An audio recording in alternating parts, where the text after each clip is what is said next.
friends आता सध्या आपण होतो गोलानीला आणि हाय गोलानी नाका समोरचाच आणि आपली सेटानी आणि इकडनं मला आता जायचं केस कापायला तर आपण जाऊ सरळ इकडनं आता येवरशाईनला तर पोहोचलेलो फ्रेंड्स आपण आणि येवरशाईनचा गेट येवरशाईन गेट आणि आपल्याला इकडनं जायचं आता आतमध्ये आपला ड्रीमलँड जवळ आहे सलून तर चला मग जाऊ आता इकडनं आतमध्ये येवरशाईनमधनं सरळ आत घुसून जर आलो ना फ्रेंड्स हा सर्कल भेटतो आपल्याला आणि हा सर्कलचा लेफ्ट घ्यायचा आहे आपल्याला बघू शकता समोरच आपला ड्रीमलँड रेस्टॉरंट आहे आणि आपल्याला इकडनं आता सरळ जायचं आहे म्हणजे थोडाच लांब आहे 2 मिनिटं लागतील तर चला मग आता भेटू आपण सरळ सलूनमध्ये फायनली फ्रेंड्स आपण पोहोचलो सलून जवळ आणि तुम्ही बाहेरचा लुक बघू शकता सलूनचा आणि लाईट वगैरे तर आतमध्ये दिसायला लागलेत आणि आपली शेटानी इकडे आहे तर चला मग शेटानीला बाहेर ठेवू आणि आपण जाऊ आता आतमध्ये बिल्डर आतमधनं तर लुक बघू शकता आपल्या सलूनचा आणि शेड बघा हे एक बसले तिकडे काय ना कामं बिमं आहेत वाटतात आज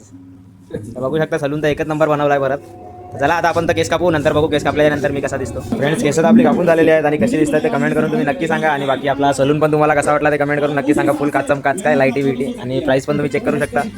प्राईस पण एकदा बघून घ्या तर चला मग आता इकडनं आपण जाऊ घरी ही बघा बिचारी आपली सेटानी कधीपासून 1-1.5 तासापासून एकटी थांबलेली आहे आपण केस कापत होतो तर आता केस वगैरे कापून झालेत व्हिडिओ पण बनवून झालेत मग आता इकडनं सरळ जातो मी घरी आणि जेवतो मग भेटू उद्या आपण चला मग साईराम